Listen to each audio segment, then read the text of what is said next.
All right. So we've talked about the locations and talking to the voters, but what exactly do you say to them? Well, it's kind of its own art, and there's no really like one approach to rule them all. It's more about what you're comfortable with. But here's some example tips that work pretty well. You can use some icebreakers. So when you're standing there with your petition, your clipboard and all, you can ask folks if they're registered voters, for example. And if you get a positive response and they say, oh, yes, then you might be able to stop them and tell them more about, hey, I'm trying to get the Green Party on the ballot and go from there. That's a good icebreaker. But one thing to consider is that it might turn some people off because if they're already registered voters, they might think that you're only trying to register voters because sometimes, their voter registration drives.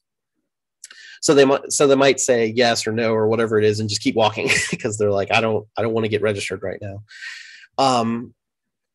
So you might want to be more specific about what your ask is. You might want to say, hey, can you help me out with your signature?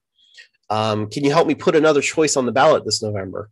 One of our veteran petitioners here in Pittsburgh used to always say, would you sign saying that the Green Party has a right to be on the ballot? And that usually would catch a lot of people's attention because most people believe in free and fair and open elections. They think everybody should be on the ballot. And so not only will they sign, but they'll ask, what do you mean that you're not on the ballot? Like, how does that work? And so you can kind of explain what we were saying earlier, that Greens face a lot of extra ballot access hoops to jump through. And, that gets people upset. And when they get upset about it, they're like, oh, of course I'll sign. You should be on the ballot. That's actually a very common response. I see you holding something up there, Harry. Yeah, I put a big sticker on the back of my clipboard. So even when I'm not speaking, like if I'm talking to one person, somebody walking by who already likes the Green Party might like pull over and ask when they're done or whatever. Yeah, perfect. Yeah, you can verbally ask people, and if you have a sign or a sticker or something like that, that's a great way to do it too.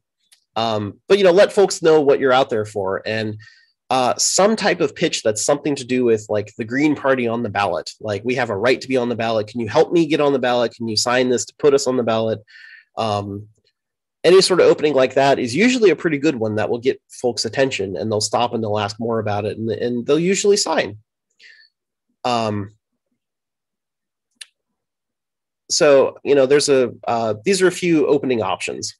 When you're making this pitch, one good thing to do is to try to target a group of people that are walking by. So instead of just one person, especially if they look distracted on a cell phone or something like that, that's maybe not the right thing. But if you see a group of 3 or 4 people or something, approach the group and say, hey, do you want to have do you believe in the right that the Green Party should be on the ballot or something like that, And that way more people are hearing your pitch at the same time, right? It's not just for one person, it's a group. And, the group will hear it. And especially if you have your partner there, right? If you've got like 4 clipboards and you stop 4 people, you can hand them all a clipboard, right? And you get 4 signatures right there with one pitch. So you want to look for opportunities like that as people are walking by.